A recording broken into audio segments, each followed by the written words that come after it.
16 دسمبر 1971 جب پاکستان 2 لخت ہو گیا، اس پر آپ نے بہت کچھ پڑھ رکھا ہوگا، بہت کچھ سن رکھا ہوگا۔ آج ہم صرف بات کریں گے تھوڑی سی ان کے کرداروں کی جو اللہ کی طرف سے عبرت کا نشان بن گئے، جن پر خدا کا غضب ٹوٹا، جن پر خدا کا قہر نازل ہوا۔ اور یہ 4 خاندانوں کی کہانی ہے، 4 کے 4 خاندان جو سقوط مشرقی پاکستان میں ملوث تھے، وہ قدرت کے انتقام کا نشانہ بن گئے۔ سب سے پہلے شیخ مجیب الرحمن، ان کو ان کے گھر کی دہلیز پر پورے خاندان سمیت قتل کر دیا گیا، ان کے اپنی فوج نے ان کو قتل کیا۔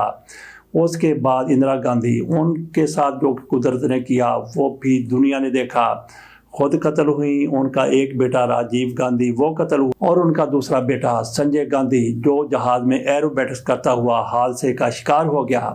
اور تیسرا خاندان آ جاتا ہے ذوالفقار علی بھٹو، ان کے ساتھ کیا ہوا؟ وہ بھی مشرقی پاکستان توڑنے میں ملوث تھے، اندرا گاندھی کی طرف سے فوجوں کی چڑھائی کی گئی تھی۔ ذوالفقار علی بھٹو کا کردار یہ رہا کہ وہ اپنی وزارت عظمیٰ کی راہ ہموار کرنے کے لیے اس ملک کو ٹوٹتا ہوا دیکھتے رہے، بلکہ ان کی طرف سے حالات ایسے پیدا کر دیے گئے کہ پاکستان ٹوٹنے کی طرف گامزن ہو گیا۔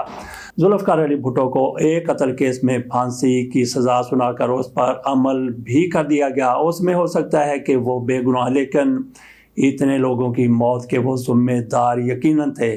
پورا ملک ٹوٹ گیا تو ذوالفقار علی بھٹو کو پھانسی لگی، ان کی بیٹی بے نظیر بھٹو کو قتل کر دیا گیا، ان کے ایک بیٹے کو قتل کیا گیا، دوسرے نے خودکشی کر لی۔ یہ خاندان تباہی کے دہانے پر پہنچا اور اس میں گر بھی گیا۔ آ جاتے ہیں ایک اور کردار کی طرف، یہ ہے جنرل یحییٰ خان۔ ان کے ساتھ کیا گزری؟ ان کی زندگی قسم پرسی میں گزری۔ اپنی زندگی کے آخری برسوں میں یہ کتنے زیادہ لاچار تھے، بے بس تھے۔ اس حوالے سے سعید آصف صاحب کی طرف سے ایک آرٹیکل لکھا گیا ہے جس میں انہوں نے بتایا ہے کہ یحییٰ خان سے ان کی ملاقات ہوئی تو وہ کس حالت میں تھے، سعید آصف صاحب کی ملاقات کیسے ہوئی، یہ سارا کچھ انہوں نے اپنے آرٹیکل میں لکھا ہے۔ سعید آصف صاحب کی طرف سے ایک لفظ استعمال کیا گیا ہے، شہنشاہان معظم۔ اس پر آپ غور کیجیے، آخر میں تھوڑی سی اس پر بات کرتے ہیں۔ پہلے دیکھیے کہ آصف صاحب نے اپنے آرٹیکل میں کیا لکھا ہے یحییٰ خان کے حوالے سے۔ یہ ستمبر 1978 کی بات ہے۔ سقوط ڈھاکہ کے بنیادی کردار مدہوش یحییٰ خان آرمی ہاؤس راولپنڈی میں نظر بند تھے۔ ایم ڈی طاہر ایڈوکیٹ نے لاہور ہائی کورٹ میں ایک ریٹ درخواست دائر کر کے استدعا کر رکھی تھی کہ جنرل یحییٰ خان کو عدالت میں طلب کر کے ان کا بیان قلم بند کیا جائے تاکہ سقوط ڈھاکہ سے متعلق اصل حقائق قوم کے سامنے آ سکیں۔ جنرل یحییٰ کی عدالت کے پیش نظر ہائی کورٹ نے درخواست گزار ایم ڈی طاہر کو ان کے گھر جا کر ان کا بیان قلم بند کرنے کی اجازت دے دی۔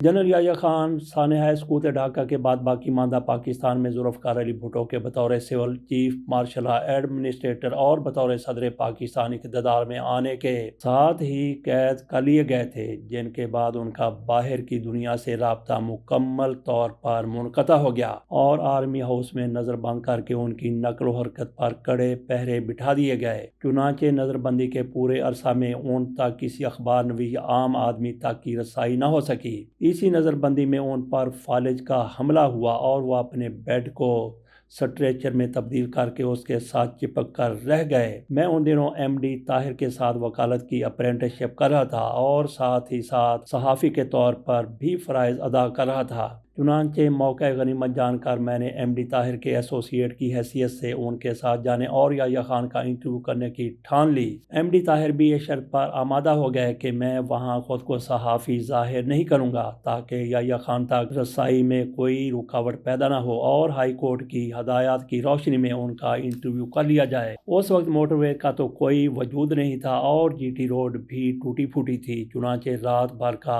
اذیتناک اور تھکا دینے والا سفر طے کرنے کے بعد ہم جگراتے کی کیفیت میں ہی راولپنڈی پہنچے اور سیدھے آرمی ہاؤس چلے گئے، جہاں یحییٰ خان کا بیٹا علی یحییٰ پہلے ہی گھر کے باہر ہمارے استقبال کے لیے موجود تھا، اس لیے ہمیں سیکیورٹی چیک اپ کے مراحل کا زیادہ سامنا نہ کرنا پڑا۔ علی یحییٰ ہمیں سیدھا یحییٰ خان کے بیڈ روم میں لے گیا، جس قسم پرسی کی حالت میں یحییٰ خان سٹریچر نما بیڈ پر بے سود لیٹے تھے، وہ منظر کسی فرعونی ذہنیت والے کے لیے مقام عبرت ہونا چاہیے۔ ان کے بیڈ روم میں آنے سے پہلے ہم گھر کے کوریڈور سے گزر کر آئے تھے جس کی دیواروں پر آویزاں تصاویر مفلوج یحییٰ خان کے پرتعیش اور جاہ و حشمت والے دور کی عکاسی کرتا تھا۔ ان تصاویر کو دیکھ کر پرتعیش اور جاہ و حشمت والے دور گزشتہ کی کہانیاں بیان کرتی نظر آ رہی تھیں۔ دیواروں پر آویزاں مفلوج یحییٰ خان کے پرتعیش اور جاہ و حشمت والے دور گزشتہ کی کہانیاں یہ تصاویر بیان کرتی نظر آ رہی تھی۔ کم و بیش تمام ممالک کے سربراہوں کے ساتھ اپنی تصاویر اور ان کے عسکری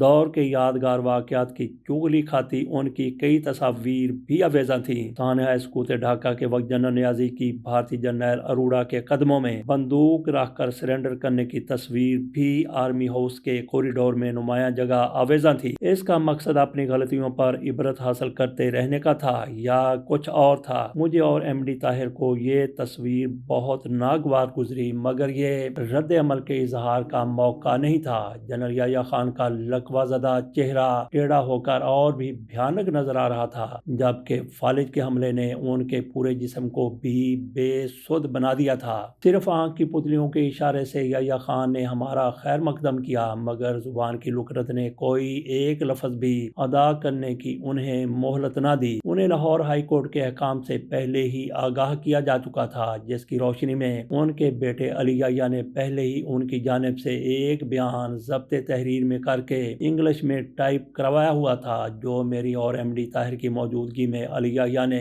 انہیں پڑھ کر سنایا، جس کی یحییٰ خان نے آنکھوں کی پتلیوں کو حرکت میں لا کر منظوری دی، اور پھر علی یحییٰ نے ہی ان کا ہاتھ پکڑ کر اور انگلیوں میں قلم تھما کر بیان کے آخری صفحے پر ان کے دستخط ثبت کروائے۔ جنرل یحییٰ خان کی کیفیت ایسی تھی کہ ان سے انٹرویو لینے کی میری خواہش منوا ان پوری نہ ہو سکی۔ البتہ میں نے علی یحییٰ سے بطور اخبار نویس بھی اپنا تعارف کرواتے ہوئے ان سے یحییٰ خان کے انٹرویو کی خواہش بیان کر دی۔ چنانچہ انہوں نے جنرل یحییٰ کے آنکھوں کے اشارے والی رضامندی سے ان کے قلم بند شدہ بیان کی ایک کاپی یہ کہہ کر مجھے فراہم کر دی کہ آپ اس کو ہی جنرل صاحب کا انٹرویو بنا لیں۔ میرے لیے یہ اعزاز ہی کافی تھا کہ سقوط ڈھاکہ کے بعد میں وہ واحد اخبار نویس تھا جسے چاہے جس بھی انداز میں صحیح جنرل یحییٰ تک رسائی حاصل ہوئی، کیونکہ علی یحییٰ نے مجھے جنرل صاحب کے بیان کو انٹرویو کی شکل دینے کی اجازت دے دی تھی۔ اس لیے میں نے واپس آتے ہی اس کا ترجمہ کیا اور اسے انٹرویو کی شکل دے کر وقت کے معروف ہفتہ روزہ بات بان میں شائع کروا دیا، جو صحافتی اسکوپ ہی نہیں عملاً ایک دھماکہ ثابت ہوا۔ اس انٹرویو کو کم و بیش تمام اخباروں نے لفٹ کیا اور BBC Urdu service پر بھی اس کے چرچے ہونے لگے، کیونکہ یہ انٹرویو ایم ڈی طاہر کی ریٹ درخواست کی آئندہ تاریخ سماعت سے پہلے شائع ہو گیا تھا، اس لیے انہیں بھی پریشانی لاحق ہوئی۔ ایجنسیوں نے ان کا گھیراؤ کیا تو مجھ سے معذرت کرتے ہوئے انہوں نے اپنی خلاصے کی خاطر اس انٹرویو کی تردید کر دی، مگر تیر تو کمان سے نکل چکا تھا، اور ہائی کورٹ میں اگلی پیشی پر جب یحییٰ خان کا بیان منظر عام پر آیا تو اس کے مندرجات وہی تھے جو ان کے انٹرویو کی صورت میں پہلے ہی شائع میں کر چکا تھا۔ اس بیان میں یحییٰ خان نے خود کو بے گناہ ثابت کرنے کے لیے سقوط ڈھاکہ کا سارا ملبہ ذوالفقار علی بھٹو پر ڈال دیا تھا، جو پہلے ہی نواب محمد خان کے مقدمہ قتل میں کوٹ لکھپت جیل میں بند تھے۔ سعید آصف صاحب اپنے آرٹیکل میں لکھتے ہیں کہ آج سقوط ڈھاکہ کے یوم پر یہ واقعہ مجھے ایک اخباری خبر پڑھ کر